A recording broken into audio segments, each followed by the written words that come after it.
In this podcast episode, political commentator Tucker Carlson discusses his experience interviewing Russian President Vladimir Putin. Carlson shares his initial impressions of Putin, noting that he seemed nervous and overprepared for the interview. Despite this, Carlson was not nervous himself and approached the interview with a desire to understand Putin's perspective and bring more information to the public. Carlson's main goal for the interview was to provide more information to the public, particularly regarding the war in Ukraine and the broader geopolitical landscape. He wanted to challenge the prevailing narratives and bring a different perspective to the conversation. He expressed a strong belief in participatory democracy and the importance of citizens being informed and able to make their own decisions. During the interview, Carlson chose not to ask overly aggressive or confrontational questions. Instead, he wanted to give Putin the space to share his perspective and insights. Carlson felt that it was more important to let Putin speak and provide his answers, even if they were not always direct or to the point. He believed that allowing Putin to talk freely would reveal more about his thoughts and motivations. After the interview, Putin expressed dissatisfaction with Carlson, stating that he was not aggressive enough and did not ask sharp enough questions. Carlson, however, did not see this as a negative.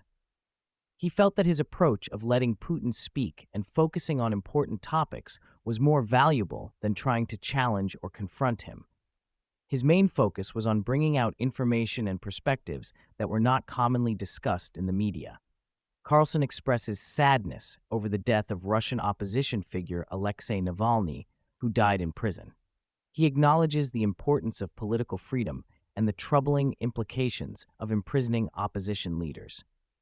While Carlson does not have all the facts surrounding Navalny's death, he emphasizes the need to proceed based on knowable truths and avoid jumping to conclusions without evidence.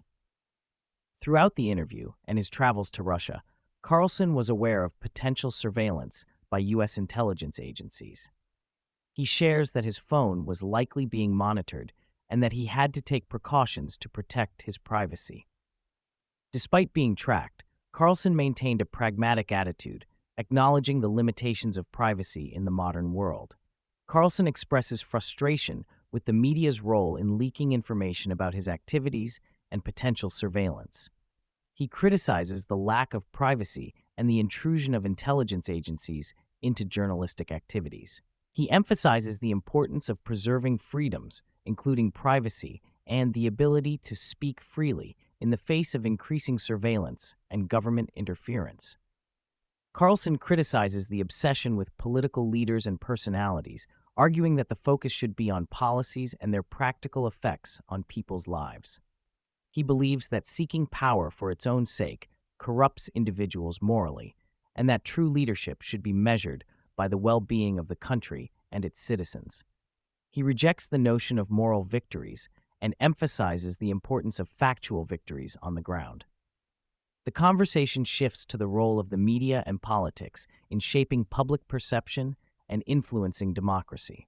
Carlson criticizes mainstream media outlets like NBC News for defending actions that undermine democracy, such as interference in elections by intelligence services.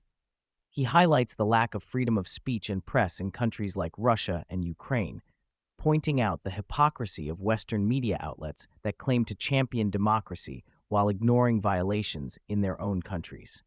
Carlson shares his personal experiences in Moscow, including visits to the subway and grocery store. He is impressed by the cleanliness, safety, and efficiency of the city, despite being isolated from Western financial systems due to sanctions.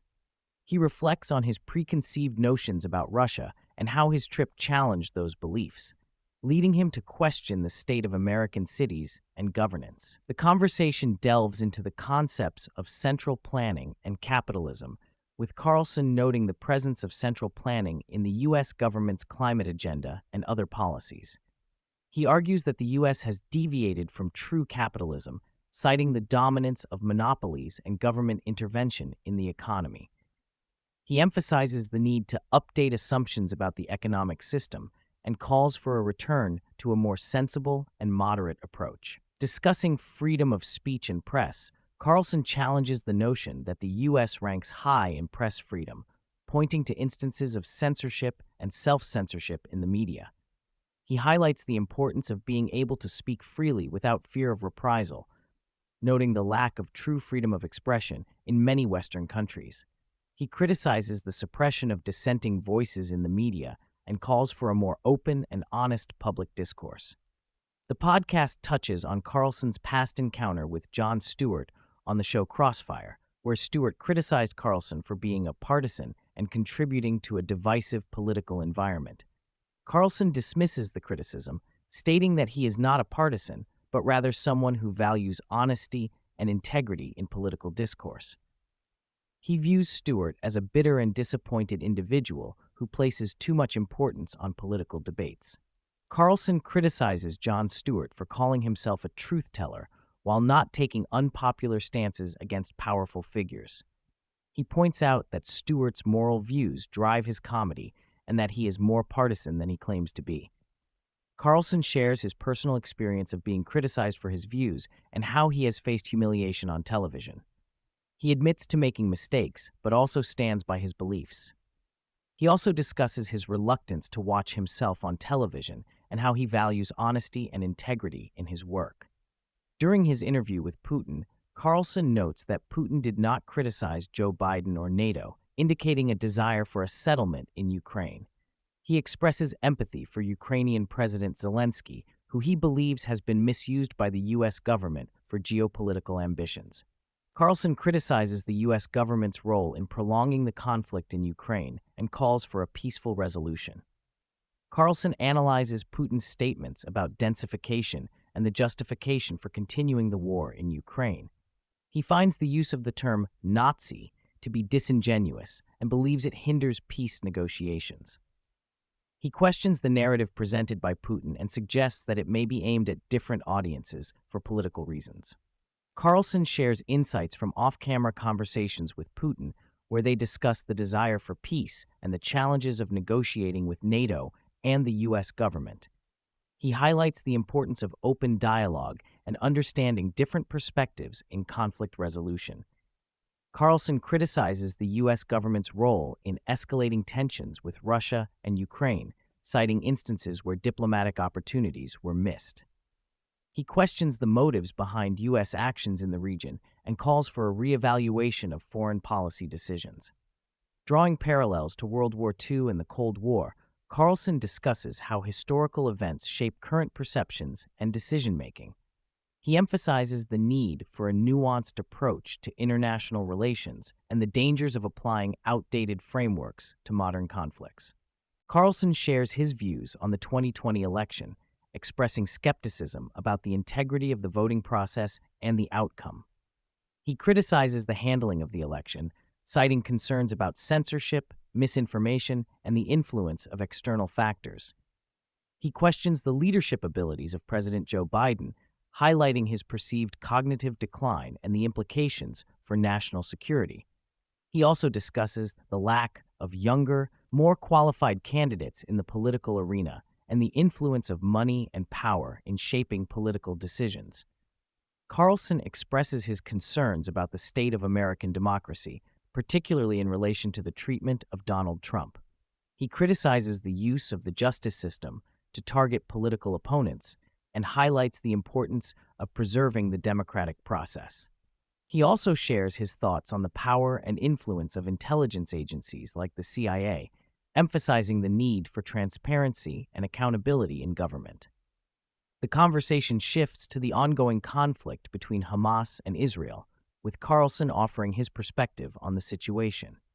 He acknowledges the complexities of the region and the challenges faced by both sides.